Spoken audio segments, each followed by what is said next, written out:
Down syndrome is a genetic disorder that is caused by having an extra 21st chromosome. Individuals with Down syndrome have lifelong mental retardation, developmental delays, vision and hearing difficulties, and other problems. Down syndrome is the most common genetic cause of learning disabilities and can vary in severity.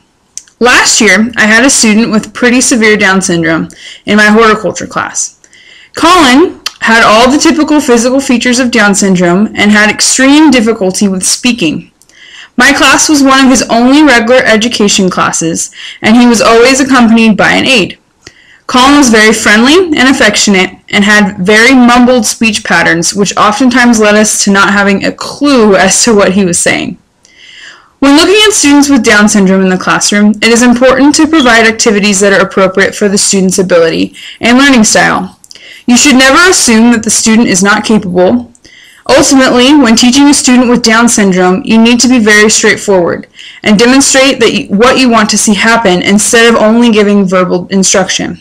For Colin, I simplified tasks, breaking them down into smaller chunks of information. Because of his aid, I had a lot of help in providing Colin with direct instruction. I also encouraged him to participate in group activities, and the other students in the class were very willing to help him out. For an FFA component of the class, Down syndrome students need something that they are able to complete successfully with the skills that they have.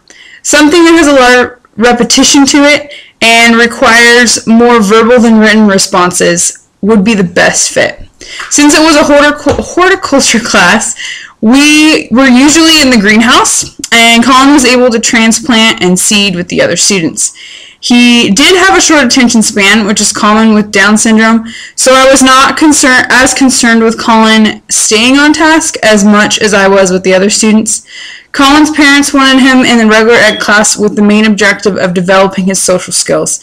Therefore, a lot of the assignments that I gave Colin were drawing or making posters, simpler tasks that he was able to do to be successful at and still feel as if he was part of the class.